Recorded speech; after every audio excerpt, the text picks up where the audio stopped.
देखो संभालो क्या बोला कि जब हिंदी वर्णमाला में टोटल वर्ण को 52 गो होला, तो 52 गो वर्ण में से स्वर 11 गो भइल और व्यंजन को भइल 39 गो भइल और अयोग्य वर्ण को भइल 2 गो भइल। ठीक बा।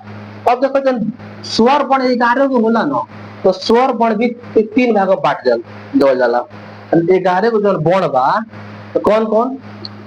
अ आ ह्रस्व दीर्घ ह्रस्व दीर्घ री ए ऐ ओ और अ, ई जन 11 गो बा ई कौन हटे? स्वर वर्ण। ठीक बा। और ई 11 गो स्वर वर्ण के 3 गो भाग में बांटल जाला। तो कौन कौन भाग में? तो पहला जौन बा ह्रस्व स्वर। कौन स्वर? ह्रस्व स्वर। तो ह्रस्व स्वर में का आवेला? तो देखो अ आ जाई, ह्रस्व आ जाई और का होई?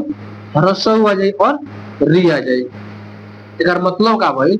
ह्रस्व स्वर को होला 4 गो, 4 गो।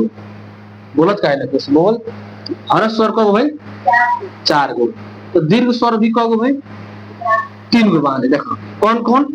आ, बड़ी ई और बड़ा ऊ। तो आ हो गई दीर्घ, दीर्घ ई, दीर्घ ई। देखो नामे में का बा? दीर्घ ई यानी कौन स्वर है? दीर्घ स्वर है का?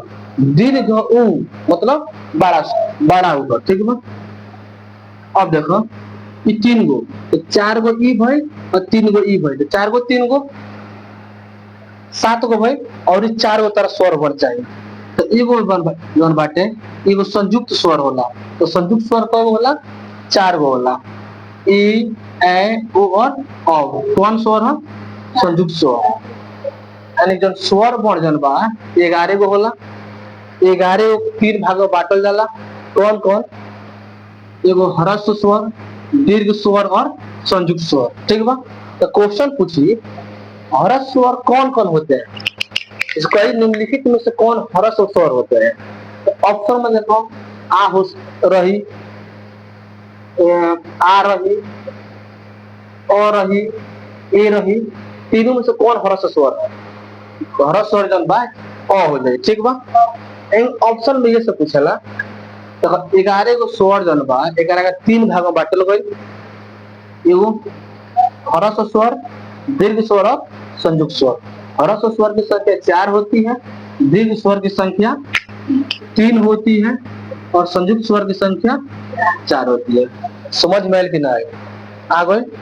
यानी स्वर वर्ण कब होला? 11 गो होला। अरे स्वर वर्ण किसको कहते हैं? समझ में आयल? तो स्वर वर्ण का मतलब भाई तो वैसा वर्ण जहाँ का उच्चारण स्वतः है, खुद से दूसरा कोनो निर्भर ना रहेला। वैसा वर्ण जिसका उच्चारण कैसा होता है? स्वतः होता है, दूसरा वर्ण पर निर्भर ना होता है, उसे कौन सा वर्ण कहते हैं? स्वर वर्ण कहते हैं। तो स्वर वर्ण की परिभाषा का भी वैसा वर्ण जिसका उच्चारण स्वतः होता है। तो वैसा वर्ण जिसका उच्चारण स्वतः मतलब होता है, जो दूसरा पर निर्भर ना, खुद अकेले रहो, ओकरे का कहल जाला स्वतः कहल जाला। ठीक बा। तो स्वर वर्ण किसको कहते हैं? तो वैसा वर्ण जिसका उच्चारण स्वतः होता है। क्या होता है? स्वतः मतलब खुद से, दूसरा पर निर्भर ना रही, तो ओकरा कौन वर्ण कहल जाला? तो स्वर वर्ण की संख्या कब होला? 11 गो। कहां से कहां तक? अ से लेके औ तक। कौन वर्ण? स्वर वर्ण। तो जब 11 गो स्वर वर्ण बा 11 का 3 भाग में बांटल गइल बा। कौन कौन? ह्रस्व स्वर, दीर्घ स्वर और संयुक्त स्वर। तो समझ में आ गई? तो लेकर नोट करा।